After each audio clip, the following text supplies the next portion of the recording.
توی این ویدیو میخوام بهت آموزش بدم که چجوری بدون اینکه خب حالا زیاد سختی بکشی بخوای از افزونهای مختلف استفاده کنی، هر ویدیویی که داخل یوتیوب رو تماشا میکنی یا هر سایت دیگه ای که به زبان انگلیسی رو راحت به فارسی ترجمه کنی و ازش استفاده کنی. بیاین بریم سراغ آموزش.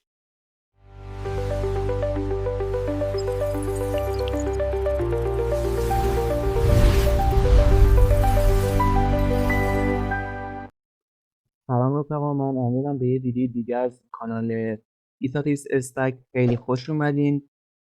برای اینکه این افزونه رو داشته باشین اول باید بدون بگم که ببینید این افزونه کلا روی هر مرورگری که پایه و بیس کروم باشه اجرا میشه.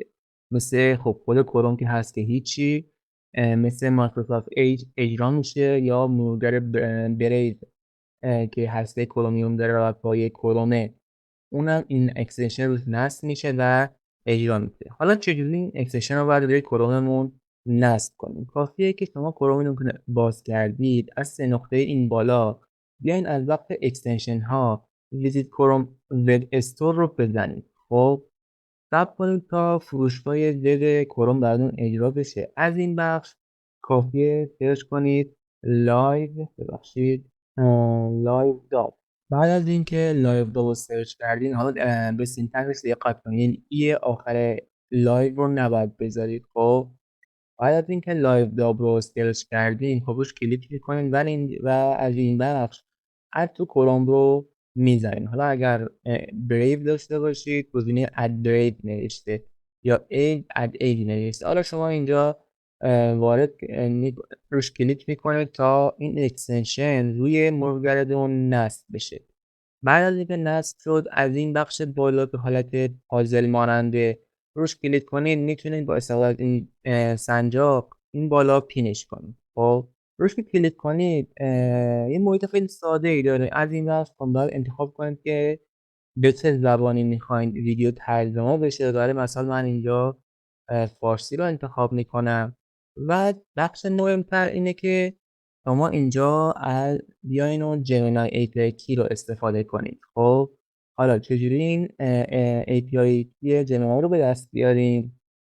کافیه که از بیاین و توی گوگل سرچ کنین جمینای کی.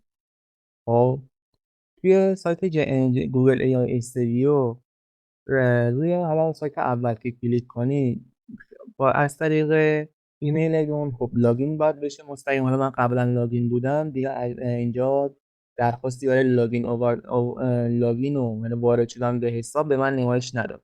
بعد از اینکه وارد گوگل یا استودیو شدید، از این بخش پایین یه آیکونی شبیه به کلیپ میمونه، روش هاور کنیدم نوشته get API key، روی این کلیک میکنید. خب و حالا اینجا برای مثال من چند تا API key قبلا نوشته بودم، خب ساخته بودم. اینجا میتونید روی create API key کلیک کنید، یه اسمی رو براش بذارید. مثلا من میذارم لایو داپ و میگه که خب یه پروژه رو باید حالا برای این API key درست کنید یا انتخاب کنید. حالا من قبلا چند تا پروژه داشتم، میتونم که یه پروژه جدید اینجا درست کنم و یه اسمی رو براش بذارم.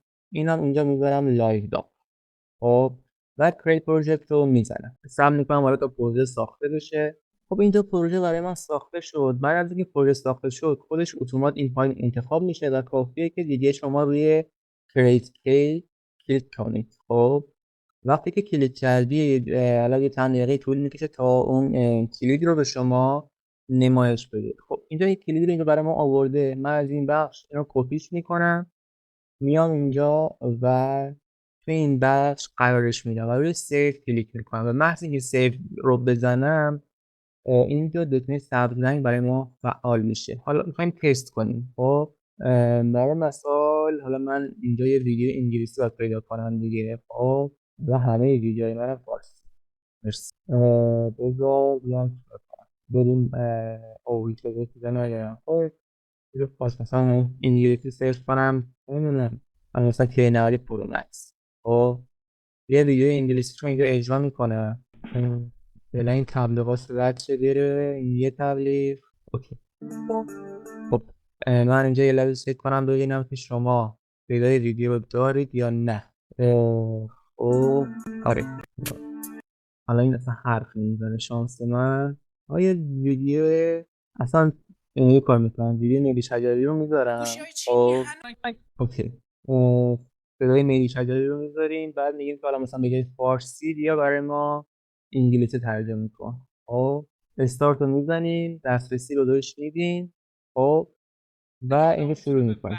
اینو خودت طول میکشه تا اجرا شروع بکنه به ترجمه کردن. خب And let's see if it's worked fine or not. Hello to my lovely friend Neni Shajari. یه خورده دیلی داره. خب ولی خب داره ترجمه رو انجام میده.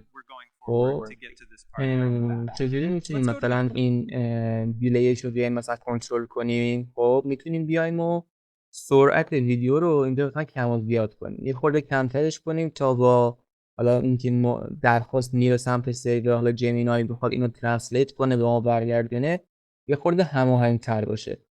حالا توی هر سایتی که ویدیو پخش میکنه، توی حالا این برای میدیا پلیرش یه بخش داره به اسم پلی بک اسپید. حالا اینجا میتونید تنظیم کنید حالا سرعت رو، خب کمتر کنید، بعد اجرا کنید. این یه خورده حالا تا درخواست بره بیاد و اینا سریعتر میتونه پردازش کنه. خب همینه.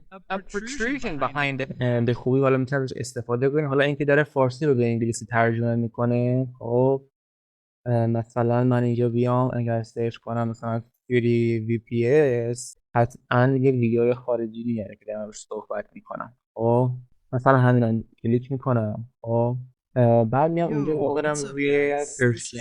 خب و حالا سعی میکنم تا شروع کنه به میدونی چطور میندازه رایگان بگی؟ دقیقا الان داره انگلیسی رو به فارسی برای ما ترجمه میکنه و همین راحتی.